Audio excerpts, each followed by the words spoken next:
a different position. I mean, so whereas Norway and Switzerland and Canada all got to start from nothing, we are leaving. So obviously there's a, you know, then it's like, what do you give back? What do you take? That's different. Well, maybe we ought to use Norway and Switzerland and these countries as an example of what you can do when you have good relations with the European Union. That we don't have any, look, we're not in the Eurozone. Mm-hmm. That sort of control over us doesn't exist like it did with Greece and Italy and all the other countries that experienced financial problems. We are a country that's been independent from the beginning, and in fact, they've never really made laws for us. That was just a canard, you know, some kind of lie, another lie to get people to vote for this Brexit thing. Mm. And I just think, yeah, I mean, there's no reason. We are in control. We always have been in control. And this fantasy that we're not is, I don't know what, I honestly don't know what purpose it serves. I really don't. We should be making concessions. We should be making a deal. I don't know what we're getting out of being so intransigent. But again, I don't know what like I said, we know what we're told. We don't know all the facts.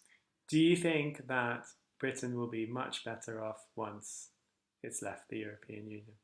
No, I can't understand what could possibly be better. I mean, what, as I said, going back to what were they doing to us that was so persecutory that now we're going to be free of this horrible prison of the European Union? There was never a problem. It's all made up. If anything, we caused more problem for them than they ever did for us. It was always Britain going to the table and banging the handbag like Mrs. Thatcher. No, no, no, no. I mean, when did the EU cause problems for us? Name a time. It never happened. Well, I guess in the sense they made us change, I think, our measurements, wasn't it? That we had to sell things in kilos instead of pounds, and sizes of different products had to be regulated. Square tomatoes, Square tomatoes, straight bananas, yeah, square cucumber. Yeah, absolutely. That was outrageous. Or is it imposition? Yeah, imposition on our Do you know, freedom. I really sometimes think, I don't know where Brexit came from. It came from a very right-wing, restive, backbench group. What was it, 1922 committee that just wouldn't let it go. And Cameron gave them this idea, yeah, I'll give you a vote. And then he ended up having to actually do it. But it's just a very, very, and this... It's amazing how often this happens. It's a very, very tiny group of troublemakers that wouldn't let up, the Bill Cash Brigade, that would never let up on this idea of how wonderful Britain is, what an exception it is to all other countries, how our great, I don't know, past or history or whatever it is, we're better than everybody else. So we therefore have to have our own country. We don't want to be part of a group because we're better than everyone in that group.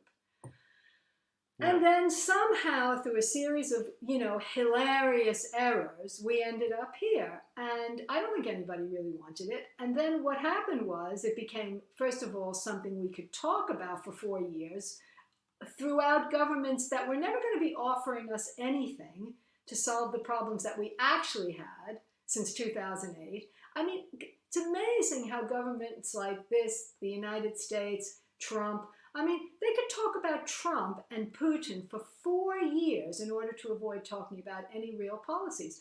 Brexit, it was just a way of avoiding talking about politics. And you see it with Keir Starmer now. Who is Keir Starmer? He doesn't have a single policy. They talk about nothing. Everything the Tories do, Starmer rubber stamps it, and he doesn't have a policy of his own.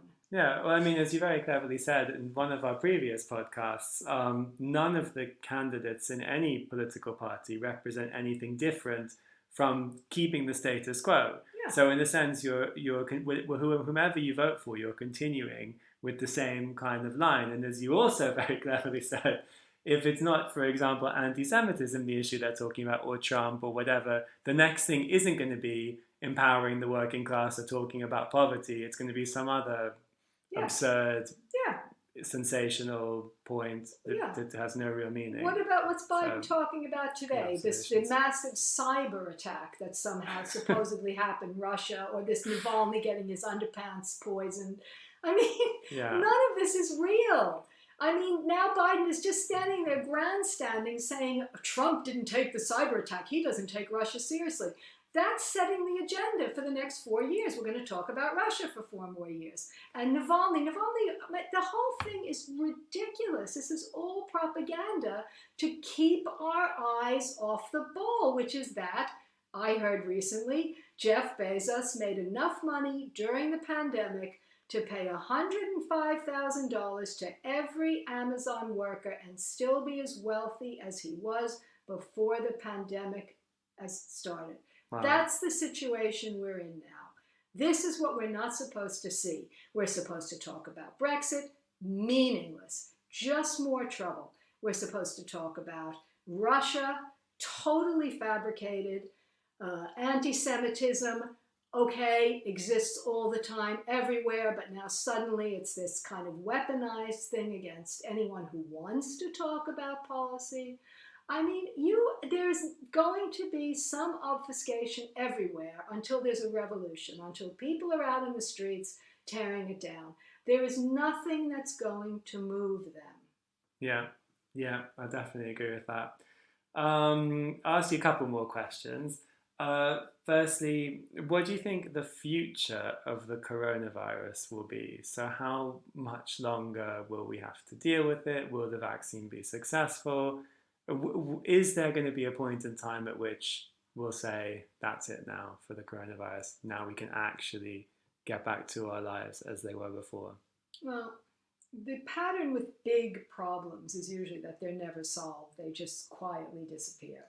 And that is what's going to happen with the coronavirus, I think. I think the thing with the vaccine is, provided that enough doses can be prepared, manufactured, distributed, and evenly across the world, and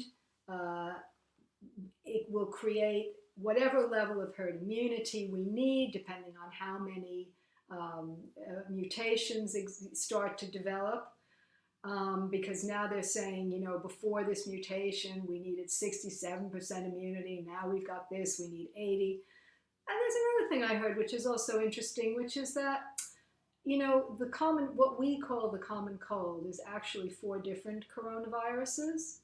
And as they mutated, now a cold spreads very, very easily. However, it doesn't kill people. Mm-hmm. So the viruses are living organisms. They want to survive. I mean, it's a stupid virus that kills its host, and that's not how they operate usually. Mm-hmm. So my understanding as a layperson is that if this coronavirus could mutate into a kind of virus like a cold, well, like the coronaviruses that we call the cold, and become, as it mutates, it might become more effective in spreading, but less deadly. And that's something that could also happen. Yeah.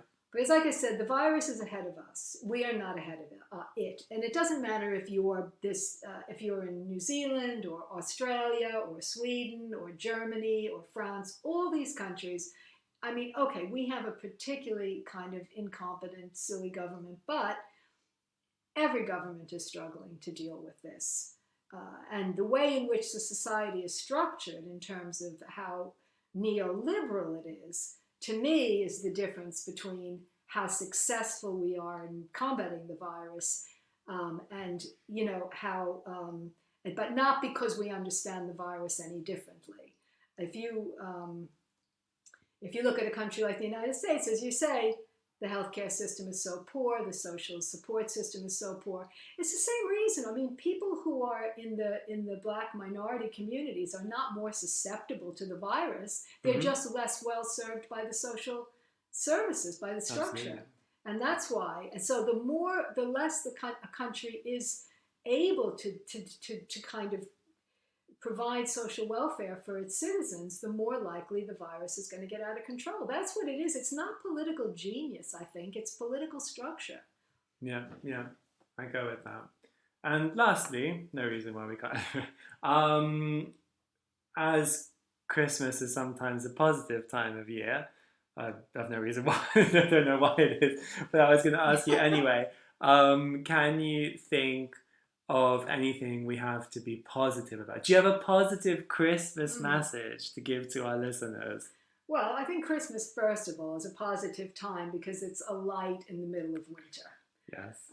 Because winter is depressing in Northern Europe, and this is good for us with the fairy lights and the trees and the usual jollity of Christmas. Absolutely. However, as far as a positive message, well, I don't think that we are living in a time. I think that there's nothing within the structures of power that's happening now that I think you could characterize as positive. I think it's all horrible. I mean, it's all against us. It's all bad. They're going in the wrong direction. I think half the time they don't know what they're doing, but they're definitely benefiting themselves however way they can. I don't think there's a master plan, but overall it's going to be more of the same in the new year. However, I do see that there are, it's kind of few and far between, but there are things that are happening as a result of things getting so bad under the pandemic that are actually causing people to become well, first of all, more aware of what's going on and so fed up with it that they're actually beginning slowly to demand more of the people who have power. Now, I think, obviously this could come to nothing or it could take 50 years. I don't know. Yeah. But I think that there's certainly the pandemic is in the same way as this big Christmas, disaster at the border has brought more awareness of what Brexit might bring. I think there has been with the pandemic more of an awareness of how hard people's lives really are. And, also who really works, you often say, like and the people who are actually working to make life possible day to day. Yeah, the important people in our society are the people who do the jobs, who are working now and not able to take time off. And I think yes, in general, I think people who most of us rely on them. Well, all of us rely on them, and some of us admit it. And I think that's also helped. But I do see movements happening now that I find very encouraging. And maybe, we can talk about that in a future podcast. But there are a few things going on now that I've been very encouraged by since since November and the elections that went on in America. And I think that very much, and also what's happened within the Labour Party recently and in the government and this election of Keir Starmer. All these things, it's kind of in certain spots. It's not overall, but there are certain sort of points of light in a sense where the conversation is really changing and becoming encouraging, and people are beginning to put ideas together that before they didn't see the connections, and now the connections between things are becoming clearer. And I think we all have to, who are concerned about it, we all have to work to support those few voices and organizations that are on the right track, I would say, and actually beginning to connect things and see how everything is working and help trying to come up with solutions. And it's happening. And I hope that the vaccine doesn't put an end to that. Yeah. It would be nice if afterwards we didn't immediately go back to all the things we did before, the endless flying, the environmental damage, that we took stock of the situation as it had been and say, well, actually, there were some good things that came of this. That's actually changed some of our behavior, so it's not so destructive. I think would be good. And going back to ignoring the people who actually do the work and sort of now praising again bullshit jobs like, corporate lawyers, who are thinking they're doing work, or bankers who are not doing any work really compared to bus drivers and delivery people and supermarket workers and cleaners. Definitely. That would be nice. All right, let's end it there today. Thank you very much, Lisa. Thank you, Ollie. Till next time.